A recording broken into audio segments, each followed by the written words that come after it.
All right, ladies and gentlemen, so welcome back. We are going to finish up our discussion on biotechnology by really talking a little bit about stem cells. A couple of things. Remember that stem cells are undifferentiated cells. What does that mean? Well, that means that they're capable of going through this process called cellular differentiation, which can take a uncategorized, unspecialized cell and do just that, specialize it, differentiate it into a muscle cell or a bone cell or a liver cell or a fat cell. So stem cells are unique in the sense that they can remain in this undifferentiated or unspecialized form and continue to divide as more stem cells, or have the potential to then go through that differentiation process to become something else. So they are capable of making them copies of themselves until they get some sort of outside signal that determines their ultimate function.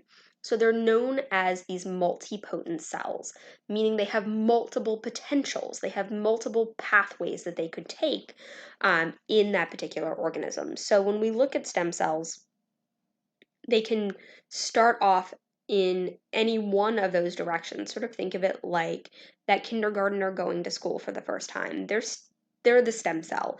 They've got multiple options,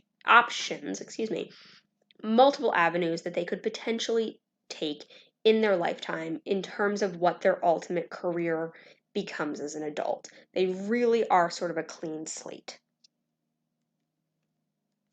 That being said, when we look at stem cells, they often get thrown into two major categories. And that's this idea of being embryonic versus adult.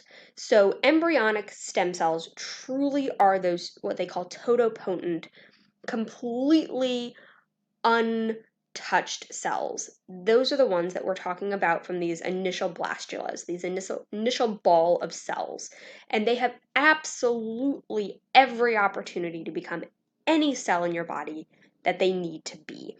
And that's necessary because that initial cell becomes this ball of cells that eventually turns into your heart, to your liver, to your stomach, to your skin, to the placenta, even, that needs to surround the baby to protect it before it's born. Those adult stem cells, on the other hand, are where we're talking about fetuses, the umbilical cord, the placenta itself, children, and adults. And the major difference here is that those embryonic stem cells truly are complete and utter clean slates. As that blastula begins to turn into an embryo, and that embryo becomes a fetus, and that fetus becomes an actual living child outside of the mother's body, and we become an adult, all of those stem cells are down a particular path already. So you have bone stem cells that will eventually become parts of your bone. You have muscle stem cells that will eventually become parts of your muscle. You have blood stem cells that will eventually become the different parts of your blood. That's what we're talking about when we're talking about adult stem cells. They've already sort of started down a path. So think of the embryonic stem cells as that kindergartner who really doesn't understand or know their career options. Everything's a potential for them. You get to maybe kids in high school or kids in college where you have now sort of started down a path. So you know you like science, and you're going to gear the electives and courses that you take into that direction. Or you know you like math, so you're going to take more math electives. Or you go to college and you declare yourself a science major or an English major or an economics major, right? So you're taking things that are pushing you in a particular direction and sort of ignoring or taking less of other things. That's more the adult stem cell side of things. So you're down a particular path already. So when we talk about using stem cells in research, whether we're talking about truly just using them for experimental purposes, understanding how cells react to different medications, for example, or different substances or different environmental conditions, or we're using them maybe to create new organs or, whatever the potential is. There are pros and cons to using those embryonic stem cells as opposed to adult stem cells, and really vice versa. So, some of the benefits to embryonic stem cells are the fact that those cells last and last and last. So long as we continually allow them to have the nutrients and environmental conditions that they need to reproduce, they should be able to do that almost indefinitely. Adult stem cells, they've got a finite shelf life, if you want to think of it that way, so not so much there. Embryonic stem cells are overarchingly multipotent, or you can even throw that totipotent term out there. They can become almost anything. Your adult stem cells are more maybe multipotent, or you come across the term pluripotent, but what they're talking about there is that they have a direction, and so their potential has been narrowed.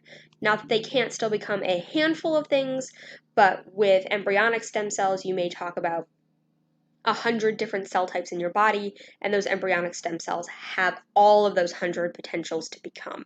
Your adult stem cells, however, might be limited to only 10 options. So that's kind of what we're getting at there. Embryonic stem cells, overarchingly, are easy to find in the sense that we're talking about fertilized eggs. You're talking about often coming from, say, individuals who are going through in vitro fertilization, right? Trying to have a child using medical assistance. And so dad's sperm, mom's eggs are then fertilized in a petri dish, and that eventually gets inserted into a mother. Well, part of that process usually requires lots of eggs, lots of sperm, and so they make a large number of fertilized eggs in hopes that some of them will take hold in the female and actually produce a child. So if you are a couple who is going through that process, you had as many children as you want, and you've got 10 more embryos sitting in the freezer, essentially, in that doctor's office. You can choose, at least historically, you could choose to donate the rest of those to stem cell research. So that's sort of what we mean by that being easy to find.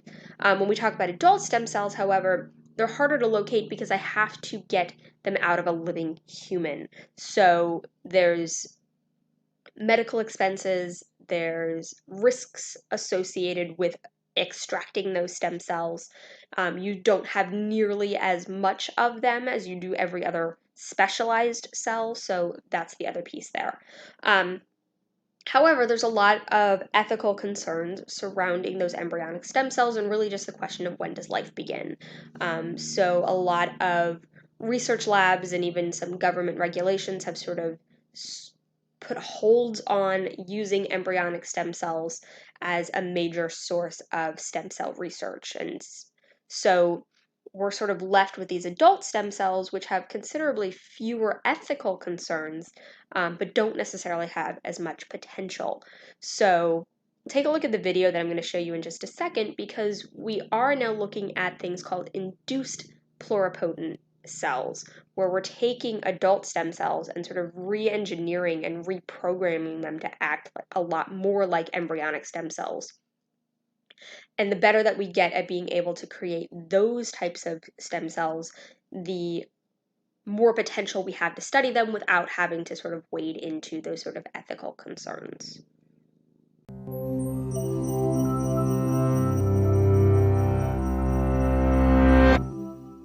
Imagine two people are listening to music. What are the odds that they are listening to the exact same playlist? Probably pretty low. After all, everyone has very different tastes in music. Now, what are the odds that your body will need the exact same medical care and treatment as another person's body? Even lower. As we go through our lives, each of us will have very different needs for our own health care.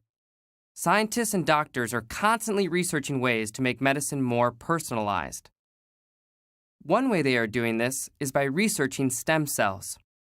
Stem cells are cells that are undifferentiated, meaning they do not have a specific job or function. While skin cells protect your body, muscle cells contract, and nerve cells send signals, stem cells do not have any specific structures or functions. Stem cells do have the potential to become all other kinds of cells in your body. Your body uses stem cells to replace worn-out cells when they die. For example, You completely replace the lining of your intestines every 4 days. Stem cells beneath the lining of your intestines replace these cells as they wear out. Scientists hope that stem cells could be used to create a very special kind of personalized medicine in which we could replace your own body parts with, well, your own body parts. Stem cell researchers are working hard to find ways in which to use stem cells to create new tissue to replace the parts of organs that are damaged by injury or disease. Using stem cells to replace damaged bodily tissue is called regenerative medicine. For example, scientists currently use stem cells to treat patients with blood diseases such as leukemia. Leukemia is a form of cancer that affects your bone marrow. Bone marrow is the spongy tissue inside your bones where your blood cells are created. In leukemia, some of the cells inside your bone marrow grow uncontrollably, crowding out the healthy stem cells that form your blood cells. Some leukemia patients can receive a stem cell transplant. These new stem cells will create the blood cells needed by the patient's body. There are actually multiple kinds of stem cells that scientists can use for medical treatments and research. Adult stem cells or tissue-specific stem cells are found in small numbers in most of your body's tissues. Tissue-specific stem cells replace the existing cells in your organs as they wear out and die. Embryonic stem cells are created from leftover embryos that are willingly donated by patients from fertility clinics. Unlike tissue-specific stem cells, embryonic stem cells are pluripotent. This means that they can be grown into any kind of tissue in the body. A third kind of stem cells is called induced pluripotent stem cells. These are regular skin, fat, liver, or other cells that scientists have changed to behave like embryonic stem cells.